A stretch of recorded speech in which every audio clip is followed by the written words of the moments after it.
cum ajungi în Formula 4? Te înscrii direct sau? Nu. Când fetele se jucau Dress Up Barbie pe calculator, eu mă jucam, nu știu, Need for Speed, GTA. Dacă conduci mai bine ca mine, pe bun.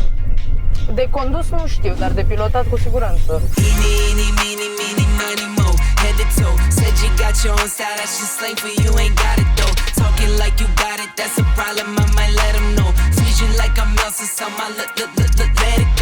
Îmi crește și adrenalina, dar lasă-o mai ușor, că nu că n-am încredere în tine, dar da. Bine, cu fetele nu prea încerc să abordez subiecte de genul de obicei, că știu că n-am cu cine. Care a fost cel mai nașpa accident?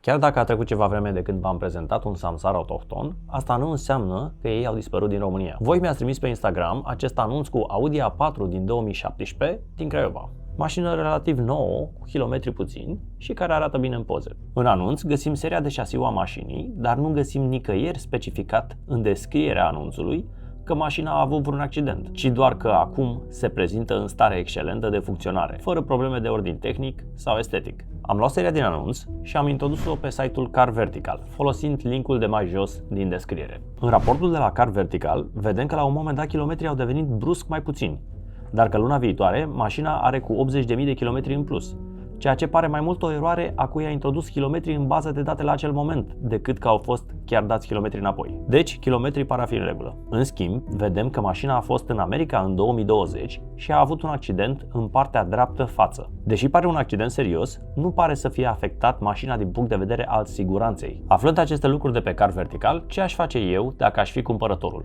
Aș verifica cu atenție cum a fost făcută reparația, aș negocia prețul și dacă mașina este ok, aș cumpăra-o la un preț mai mic. Tind să cred că vânzătorul nu vrea neapărat să ascundă faptul că mașina a avut accident, ci se bazează că potențialul cumpărător nu o să verifice mașina pe Car Vertical, dar acesta este un mare avantaj deoarece poți negocia mai bine prețul și poți lua mașina la un preț mai mic. Voi ce ați face? Ați cumpăra acest Audi A4? Dacă vreți și voi să verificați o mașină, vă las un link mai jos în descriere. Salutare, dragi prieteni, sunt Andy Popescu și astăzi facem un vlog cu un pilot. Fost pilot. Fost pilot. Cum te numești? Alexandra Marinescu. Și ce fel de pilot ai fost, Alexandra? Am concurat în Formula 4 britanică aproximativ 2 ani, dar n-am făcut vreun sezon complet sau ceva. Câte formule sunt? Am auzit de Formula 1, Formula 2, câte formule sunt? Teoretic sunt mai multe campionate de monopost, dar formule în sine doar Formula 4, 3, 2 și 1. Aha, deci am fost 4... în cea mai sărăcie, cum ar veni. Da.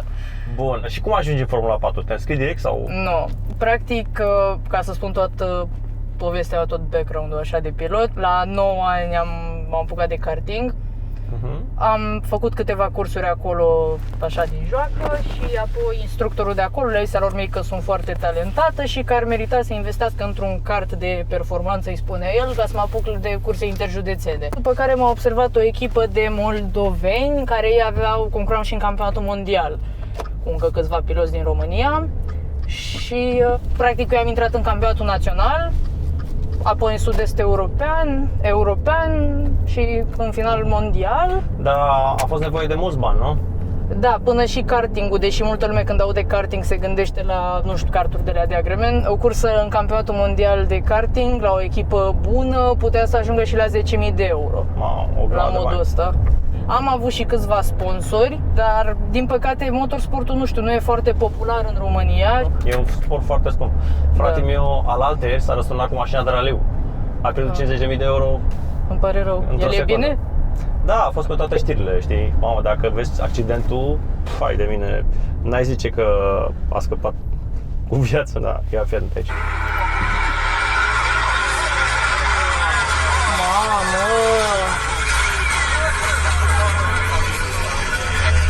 Și a scăpat doar cu puțin, s-a lovit la triceps aici, știi? Da, dar știu că în raliuri sunt...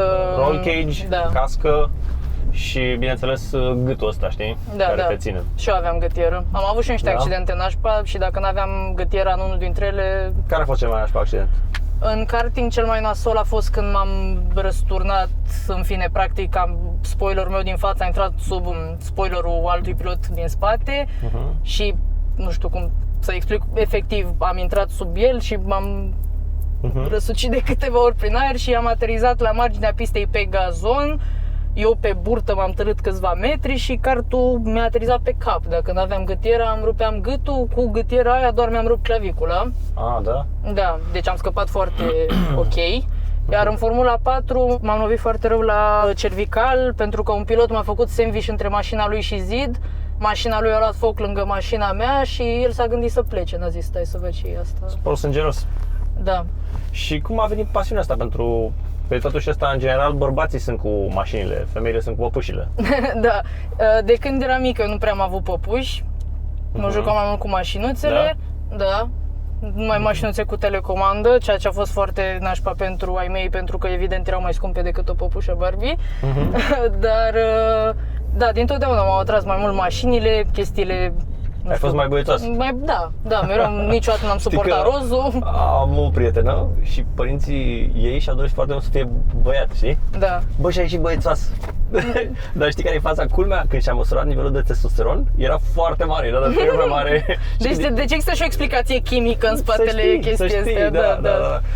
Eu am o soră mai mare și când mama era însărcinată cu mine, până în ultimul moment li s-a spus că sunt băiat, nu știu cum au făcut eroarea asta, dar tata era foarte, foarte încântat, normal, ca orice bărbat, că o să aibă și el băiat. Și când am ieșit și aflat că sunt de fapt fată, a avut o criză de plâns în spital.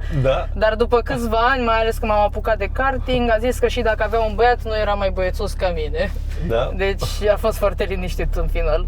Ai primit vreodată hate? Că știi că e faza, am observat chestia asta, știi, că unii oameni, nu zic toți, dar unii oameni îi urăsc pe copiii care au bani de la părinți. Știi? Nu înțeleg de ce. Ai primit chestia asta? Ai observat? Eu niciodată nu m-am considerat copil cu bani. Bine, nu vreau acum să par fals, modestă sau ceva. Da, vin dintr-o familie bună. Ai mei au muncit foarte mult pentru tot ce au venit din familii cu bani, tot ce au făcut, au făcut pe picioarele lor, da? Eu învârtindu-mă într-o lume în care, cum să zic, ceilalți piloți veneau cu jetul privat, de acolo îi lua elicopterul la pistă. Era cea mai săracă. Eu acolo eram sărăcie, adică închiriam un Fiat 500 de la aeroport, adică ăla era cel mai fericit caz la modul ăsta. Deci eu niciodată nu m-am, comparându-mă cu lumea în care m-am învârtit, nu m-am considerat bogată. Știi cum era faza aia? Tati, îți trimite în bani să-ți cumperi tu un tramvai. Că zicea, toți colegii mei merg cu tramvaiul. Da, ceva de genul. Bun, hai să vorbim despre mașina asta. Da. Asta e mașina ta, că parcă știam că ai și un Mustang. Noi avem mai multe mașini în familie. Le mai schimbați așa? Asta oficial e mașina mamei, de fapt. Eu i-am ales-o. Mama ta deci merge cu 3 litri biturbo? Da. Benzină. Pe mama a interesat-o dintotdeauna. E o șoferiță foarte bună, nu mă înțelege greșit, dar nu e cu viteza, puterea cum suntem eu și tata și tataie și așa. Și tataie, a? Și tataie, da, chiar și tataie la aproape 80 de ani conduce un 5-ar 3000 diesel, adică e foarte tare. Da, se ține bine. Îmi amintesc că o dată eram cu mama în mașină și mie îmi place să mai dau mașinile în sport când sunt în oraș, să mă mai flexez un pic la semafor. Că... Așa? Deci eu nu sunt cu hainele, sunt cu mașinile, deci nu o să vezi niciodată un brand mare pe mine, dar când e de mașini îmi place așa.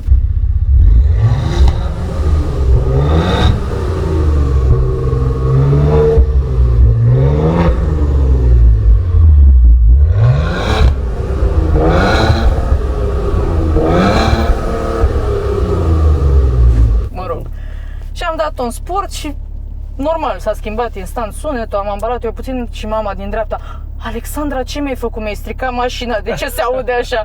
Mama, știi aici un buton, asta e ideea, când ai 430 de cai să și auzi. Nu, pune-o la loc, nu-mi place, pune-o la loc. Și ce poți să-mi spui despre ea? Deci ce motor are? 3 litri? Benzină, da, 430 de cai. Două turbine? Da, V6 biturbo, consum mare însemnând cam 25 în oraș. Uite și acum scrie 24 consum, vezi? Bine, acum ca să fiu sinceră, eu și logodnicul meu, că noi am condus mașina în ultimele zile, nu conducem tocmai liniștit, adică... Da, mi se pare că am rigid de mașina, știi? Nu se pare, uite, bum, bum. Cum ia gropile. E ok pe perne.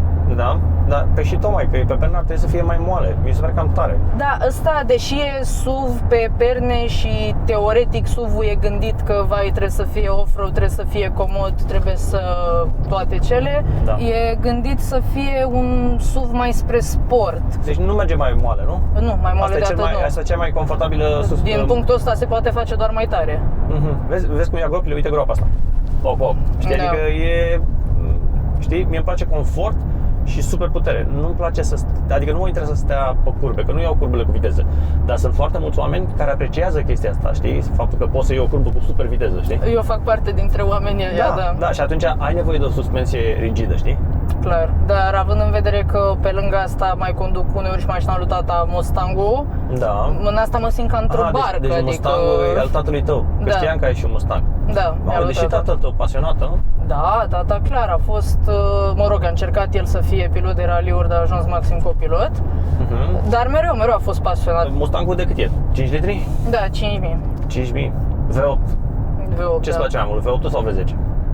V8 e zgomotul ăla specific, deci Și mie îmi place mai mult. ador. Dar sunt unii cărora le place V10 sau V12, știi? Eu am și V10 pe M6 Da, și V12 pe Lambo și V8 pe Corvette. da. Și V8 îmi place cel mai mult, știi? E zgomotul ăla de muscle car american, nu știu, parcă nu se compară nimic. În concepția mea, din nou, depinde de Îmi gusturi. place la fel, da. Îmi place mai mult V8, știi? Și ziceai că ar vrea să-ți iei un Camaro? Că asta mi-a plăcut foarte mult când mi-ai zis, bă, vreau să-mi iau un Camaro. Deci eu, la momentul actual, mașina mea, Da. pe care am primit-o cadou la 18 ani, Care? un 320 diesel, 2014, mă rog, pentru prima mașină au zis Nu ți-e ai mei hate, că e ok mașina, nu ți-e hate. Că dacă crede-mă că mi-am luat hate și pentru mașina aia la 18 ani, adică... Da? bine. Și zicea, băia de man, gata, ce ești? Așa sunt ăștia, știi? Eu care am Frustrați. cunoștințe, prima mașină la 18 ani, 65 AMG, pentru mine 320 era așa... Da? Da, na, în fine, depinde. Da, și după 4 ani în sfârșit, bine, eram sătură după vreo 3 luni de mașina aia, dar după 4 ani în sfârșit m-am hotărât că e cazul să o schimb. Se pare. Deci prima dată când ne-am întâlnit la Piața Constituției, Da. mi-ai zis, vreau să-mi iau un Camaro și să-i fac downpipe și să pui Da, stage da, 2 da, și da, să extind da, frânele da, și să mai... și m-am bună râsul, știi? De ce? Așa că felul cum vorbeai, știi, că... Foarte entuziasmată. Și că vorbeai așa, pe slang-ul de auto, știi? Da. Dacă îi zici Multă lume nu se așteaptă la asta. Dacă îi zici unui băiat, ce vrea să facă? Da, am primit reacții destul de mirate de-a lungul timpului când încep să vorbesc despre mașini. Da. În general de la bărbați, fetele doar mă ignoră. Bine, cu fetele nu prea încerc să abordez subiecte de genul de obicei, că știu că n-am cu cine. Nu toate, Da, bine, ele dar nu sunt majoritatea. interesate și de-aia. E ca și când mi-ar vorbi mie o fată de farduri, știi, și de fond de ten. Da. Adică trebuie să-ți alegi audiența, știi? Îmi mai dau uneori de fete care se dau entuziasmate de mașini, dar după dacă le întreb ce motor are pe mașina lui taică-s-o, nu știe. Da? Dar cum a venit pasiunea asta ta? De la taică tu bănuiesc? Nu? Nu neapărat, pur și simplu, de mică, când fetele se jucau Dress Up Barbie pe calculator, eu mă jucam, nu știu, Need for Speed, GTA, ceva. Da? Așa am fost eu de mică, iar după la 7 ani l-am văzut pe verișorul meu, care și el e pasionat de mașini, la o cursă interjudețeană de karting. El făcea deja, el fiind mai mare ca mine cu vreo 5 ani. Și am disperat pe ai mei 2 ani de zile să mă ducă și pe mine la karting, deci nu... Da? Nu e ca și când le-am zis și gata, m-am urcat în kart.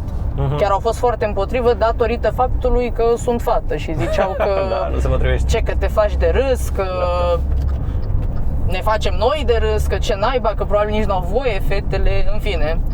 Adică au fost foarte sceptici, mi-a luat 2 ani să-i conving. Și câți ani de motorsport ai, să zicem așa? La 9 ani, până nu mai știu Acum câți exact ai? când m-am lăsat, acum am 21. Mulți înainte. Mulțumesc. Deci ai 10 ani de pilotă, înseamnă că conduci mai bine ca mine, pe bune. De condus nu știu, dar de pilotat cu siguranță. Pentru că e o mare diferență între condus și pilotat. Da, normal, conduci pe șosele publice, Da. pilotatul e pe Și circuit. conduc bine, nu pot să zic că sunt un șofer rău în niciun caz, Da. dar clar pilotatul e altceva. Ai dat pe sport? Vrei să o dau pe sport? Da. Sau de binișor pe șasele. Da, ok. Aha. Fuge. E morf. Ai casco? Da. Atunci nu mi-e frică, nici pentru mine, nici pentru mașină. Dar totuși ești cam aproape de ăla, știi? Acum ți se pare că sunt aproape? Știi de ce zic? Fii atent de ce zic. Pentru că ăla tot aruncă, vezi cum se mai aude? Da. Vezi? Și uite, ca dovadă, ai luat o piatră în parbriz, dar nu acum. Dar mai de mama. Dar vezi de ce? Pentru că întotdeauna, știi cât de departe stau eu pe autostradă? Da. Foai de bine. Și de ce? Ca să nu-mi arunce unul de-aia în far. Știi că e un far la Lambo? 5.000 de euro. Nu vreau să știu. Da, când aud prețurile astea mă amețesc. Sper să ajung într-o zi în liga aia, dar momentan nu. Da, știi care e faza? Că după ce l-ai și mergi cu el toată ziua, Lamborghini ți se pare banal, știi? Sunt convinsă, se pare prea scump, știi? Overpriced. Sunt convinsă. E mișto mașina, adică chiar se simte sportivitatea. Da. Îmi crește și adrenalina, dar lasă mai ușor, că nu că n-am încredere în tine, dar da, să-mi scadă și mie bătăile pe minut. Toată lumea care s-a urcat cu mine în mașină mi-a zis că inspir încredere. Păi da, pentru că ești relaxată, știi? Da. Dar totuși, chiar și cu 10 ani de pilotaj în spate, e doar părerea mea, poți să ai o altă părere, nu mă deranjează, că ar trebui să păstrezi distanța, știi? De ce? Da, obiceiul ăsta prost l-am fix de la curse, pentru că acolo, dacă nu stăteam lipiți, n-aveam nicio șansă să depășim. Exact. Încă încerc să scap de el. Să tai la aspirație. Exact, la aspirație, da. Da. Să nu mai ai frecarea cu aerul. Acum, totuși m-am mai dezvățat un pic, pentru că înainte chiar stăteam lipită, Da? adică, da, deci eu mă credeam pe pistă. Da, vezi, nu e Și bine. realizez asta abia acum, la 18 ani mi se părea normal. Bine, nu că acum aș avea mult mai mulți, dar totuși contează 3 ani de Da. șofat. Deci ai luat carnetul din prima, Am picat sala odată, dar orașul l-am luat din prima. Ce a zis polițistul când conduceai? Bă, tu ai mai condus? Adică așa fac ăștia. Da, dar era să pic orașul. De fapt am trecut cu 18 puncte, știi că la 21 se pică. Pentru faptul că eu aveam manual, am un stil de condus ca taximetriștii. Stau așa, nu iau niciodată, Da? stau foarte pe spate și învârt așa la schimbător, Așa. cu o mână pe volan. Și ăla nu mi-a zis nimic, dar practic de fiecare dată când nu pui mâna la loc pe volan după ce schimbi viteza, aparent ți se scad nu știu câte puncte. Și eu nu știam asta, nici instructorul nu mi-a zis sau mi-a zis, dar n-am fost eu atentă, nu știu, și efectiv am trecut la limită. Și am întrebat la final când am auzit 18 puncte, păi de ce? Ce-am făcut? Păi de ce mă fi Conduci ca taximetriștii, ce înseamnă chestia asta? Și nu puteai să-mi spui și mie că stăteam frumos, dacă era nevoie. Okay. Un mare defect la mașina asta pe care l-am observat eu și am crezut că e problemă la mașina asta, după am auzit că e defect de Levante, e cu schimbătorul. Se blochează, se mișcă foarte greu, o să vezi, e foarte... Da. Și l-ai simțit? Da. Te deranjează, nu? Chiar e deranjant. Bine, acum m-am obișnuit cu el și știu cum să îl mișc, dar prima dată am crezut că e stricat. Cât a costat mașina? Am luat-o second, de la un dealer din Germania cu, avea 19 km, adică era second pe hârtie. Aha. Așa, cu 80.000, dar fiind luată pe firmă, va veni vreo 69. 80.000 cu tot cu TV. Da. Mișto. Hai să vedem cum arată pe afară.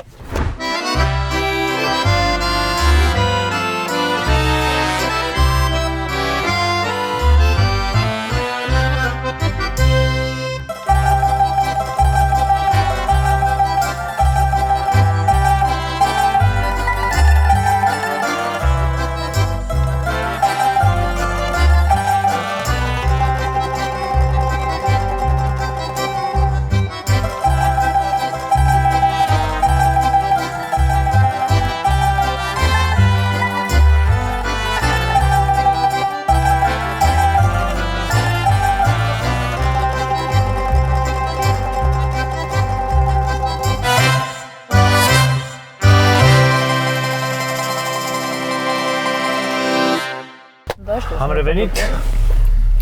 Hai să vedem cum e mașina.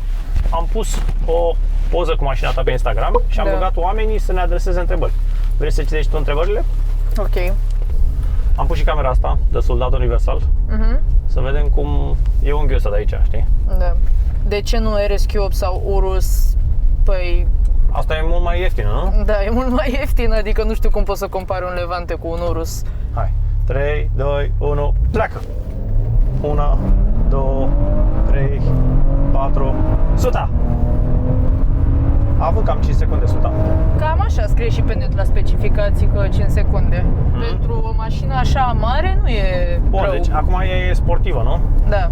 Vezi, când fac stânga-dreapta cu volanul, ea se lasă. Da. Știi ce zic? Adică asta și din cauza că centrul de greutate e destul de sus, Clar. știi? Pe un SUV mereu să fie mai instabil ca o mașină joasă. De asta nu înțeleg de ce foarte multă lume spune că SUV-urile sunt mai safe. Nu sunt, se răstoarnă mult mai ușor. Exact, se răstoarnă mult mai ușor. Cum stăm cu turbolagul? Are ceva turbolag? Ia să vedem. E modul cel mai sportiv acum, da? Da, cred că ai simțit-o mai Ia să devreme. vedem. Accelerație blană. Cam stăm. Ce facem, Alexandru? Ce să uite stăm, uite așa, eu. Dăm așa. Eu. Bă, acum. Da, A stat o secundă, știi? este. E normal pentru că e un motor turbo. Da, era de așteptat. De-aia să vedem la 4000, acum 3, 2, 1, tot are turbolag și acum, Are, are jumătate de are. secundă. Ai văzut diferența? A avut la început o secundă lag și acum are jumătate de secundă. Oricum e mișto. Acum, de exemplu, acum o să fie și mai mic, ia uite. Da, clar. Oricum se aude mișto cum dă și farturile astea. Da. Deci le pe schimb. retrogradare se aude frumos. Se aude cam ca un Seat, știi? Așa se aude și Cupra. Știi? Multă lume știe cu ce compară zgomotul ăsta de la Maserati? Cu Ferrari, că zic că e un zgomot mai... Da, am văzut o întrebare acolo, Finuț. are motor de Ferrari? Eu am avut un Maserati GT care avea motor de Ferrari, chiar avea. Ăsta nu știu dacă e motor de Ferrari, Eu așa știu și așa am înțeles când ne-am interesat să luăm Levantele. care are motor de Ferrari. Da. Acum n-am. Hai să mai luăm întrebări. Da. De ce nu X6 sau GLE sau alte, echivalente? Pentru că atunci când am luat mașina asta ne-am gândit că în România cam toată lumea. E mult mai comun să vezi Audi, Mercedes, BMW pe stradă decât Maserati. E o mașină mai deosebită, Maserati, bineînțeles. Da. Și am zis să mai schimbăm puțin placa. Alte întrebări? Da, se aude mișto la când schimbă trepta. Trage ceva la 400 de cai, se duce, uite, la 130, Da. ai călcat-o. 160. Trage și Tesla, vezi? Da, e Are evacuare modificată? Nu, este stock mașina Da. și totuși se aude frumușel. Îmi spuneai despre Formula 1, colegi de-ai tăi au ajuns în Formula 1. Da, colegi de-ai mei din karting, fie colegi de echipă, fie pur și simplu colegi de categorie de vârstă, ne-am întâlnit în pistă în același timp. Da. Mazepin, Stroll, Verstappen, Da. bine, el era un pic mai mare ca mine, n-am concurat direct, dar am fost în același paddock, l-am cunoscut. Toți Vezi? oamenii ăștia eu am cunoscut și am fost împreună în karting și... Doar că ei au avut bani și tu nu. Ori au avut direct familiile bani, ori au avut posibilitatea în țări mai civilizate Și să-și ca să găsească înțeleagă oamenii ce sponsori. înseamnă să ai bani. Adică unii veneau cu Unii avionul veneau privat. cu bugetul privat, la iatul. cel mai aproape aeroport, de acolo îi lua elicopterul, îi aducea la pistă, la Așa. modul ăsta. Da, și nu cu toți, cum am spus cu Verstappen, nu pot să mă compar că nu m-am întâlnit cu el în pistă, el fiind mai mare, dar pe unii dintre ei chiar îi băteam uneori în pistă în karting. Era mai bună ca ei. Da, și cu toate astea au ajuns unde au ajuns Pentru și că au eu bani. nu. Dar de Stroll, ce să zic, că taică-su i-a cumpărat echipă de Formula 1, adică... nu e filmul Despre suficient de ceva bun să vorbim. fie racolat, cumpăr echipă, nu-i problemă. Sau altă concurentă directă de-a mea din karting, singura cealaltă fată care era, că eram două, eu și o nemțoaică, Sofia. Da. Ea a ajuns nu la fel de sus ca cei menționați mai devreme, dar a ajuns în Formula 3, concurează în 24 de ore la Le Mans, pe prototipuri. Și pe ea constant pot spune că o băteam, adică ea era genul de pilot foarte agresiv, drept dovadă accidentul de la Macau din 2018, dacă știe cineva de el. O să-l băgăm aici, o să bage Tibi aici.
de Da, permis. adică Da. genul ăla de pilot a ajuns mult mai sus ca alții, să nu zic și neapărat ca mine. Vezi, atunci înțelegi frustrarea unor oameni Da. care sunt mai buni decât alți oameni, dar alții au bani și ajung mai sus pentru că au bani. Și atunci e normal să ai o frustrare, știi? Da. Legată de chestia asta. Da, asta e. Auzi, nu trăim într-o lume corectă. Unii se nasc în familii mai înstărite și asta e treaba. Eu niciodată n-am fost gelos pe oamenii. Pe cuvânt, chiar am fost inspirat de oameni care au avut bani de la părinți și au făcut niște chestii în viață și am fost inspirat de ei. Da, clar. Și întotdeauna m-am aspirat și niciodată n-am bă, ăsta are bani de la părinți. Și n-am fost eu așa și asta m-a ajutat în viață. Pe cuvântul meu că m-a ajutat în viață, jur. M-a ajutat Clar. foarte mult, pentru că dacă tu te gândești, păi nu poți să reușești, mă, decât dacă ai bani, știi? Mentalitatea asta o are taică. Chiar stăteam de vorbă cu el și taică are mentalitatea asta. Nu, că nu știu ce, știi? Adică el nu e pozitiv optimist. Eu sunt pozitiv optimist, bă, încerc, Da. știi? Ține și de asta, ține și de noroc până la urmă, Normal, într-o oarecare normal. măsură. Nu trăim într-o lume perfectă. Da. Nu trăim într-o lume perfectă și asta e. Dar ne-ar ajuta să nu mai fim așa, invidioși pe alții. Sigur că e normal să te enerveze când unul se laudă. De-aia nu recomand să te lauzi, știi? Și să fii la locul tău modest și asta îți aduce numai avantaje, știi? Clar. Că după aceea, uite mă, ăsta se laudă, dar are bani la părinți. Da. Știi? Sincer, eu n-am o problemă cu oamenii care au un startup în viață de la părinți, adică ei, din ce au avut părinții, ei muncesc și fac mai mult. Da. Dar nu suport să văd copii de bani gata care doar aruncă banii prin cluburi, distracții, Dar nu ți-ar pierderi de plăcea să nu timp. te intereseze? Uite, pe mine nu mă interesează. Nu am o problemă cu el. Bă, dacă el atâta vrea așa vrea el să știască viața, nu mă deranjează. Da, păi nu mă afectează pe mine în mod direct cu nimic, dar asta voiam să spun ca un fel de paralelă, că și eu, deși bine, nu vin dintr-o familie milionară sau ceva, să nu se înțeleagă cumva chestia asta, vin dintr-o familie ok, bună. Stărită. Da. De foarte multe ori primesc hate că eu acum am o casă de expediții. Cu asta mă ocup, eu și logodnicul meu muncim împreună și toată lumea zicea că dacă nu aveau ai tăi firmă de transport înainte, Exact, da, nu ai așa. fi avut asta. Da, probabil că nu, clar că n-aș fi avut relațiile, n-aș fi știut unde să încep, logic. Da. Dar Și? cred că e totuși puțin de apreciat faptul că țin firma aia în picioare și muncesc acolo în fiecare zi. Adică nu mă duc să bag la păcănele, nu știu, banii alor mei sau la modul ăsta, e știi, frustrarea asta lor, vreau să zic. e frustrarea lor că ei n-au avut bani la părinți, înțelegi? Da.